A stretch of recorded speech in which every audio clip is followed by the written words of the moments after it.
Silver नहीं टूटा, लेकिन सिल्वर के ईटीएफ 15 से 20% तक आज टूट चुके हैं। तो ऐसा सिल्वर के ईटीएफ में हुआ क्यों है? क्योंकि जनरली सिल्वर का ईटीएफ सिल्वर को ही ट्रैक करता है। तो जब सिल्वर नहीं टूटा तो सिल्वर का ईटीएफ टूटा क्यों? तो इसके पीछे का पूरा लॉजिक समझने की कोशिश करते हैं।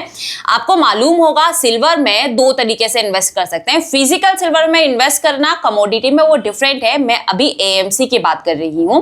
पहला, या तो आप डायरेक्टली सिल्वर ईटीएफ को परचेस कर सकते हैं। दूसरा, म्यूचुअल फंड इंडस्ट्री के थ्रू भी सिल्वर में पैसा लगाया जा सकता है। अब म्यूचुअल फंड इंडस्ट्री क्या कर सकती है? वो दो तरीके से इन्वेस्ट करती है। पहला, वो डायरेक्टली फिजिकल सिल्वर खरीदकर कस्टमर्स को रिटर्न दे सकती है। दूसरा, म्यूचुअल फंड इंडस्ट्री एफओएफ यानी फंड ऑफ फंड के थ्रू ईटीएफ खरीदेगी एंड देन कस्टमर्स को रिटर्न देगी।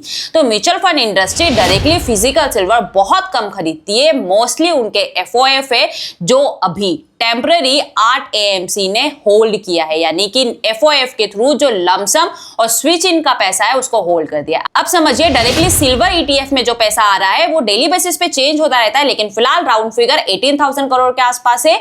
वही म्यूचुअल फंड एफओएफ का पैसा 8,000 करोड़ के आसपास है। अब ऐसा क्यों हुआ है? क्योंकि सिल्वर ईटीएफ का प्राइस 5 से 10% हायर चल रहा था सिल्वर के रेट से। और आपको मालूम है पूरा गेम डिमांड एंड सप्लाई का है। सिल्वर की सप्लाई अगर कम होगी और डिमांड ज्यादा है तो प्राइस और ज्यादा यहाँ पे हायर हाई पे होगा और सिल्वर ईटीएफ की एनएवी उतनी ही महंगी मिलेगी। इसलिए म्यूचुअल फंड इंडस्ट्री ने ये डिसीजन लिया है ताकि कस्टमर्स को महंगे दाम पे खरीदना ना पड़े।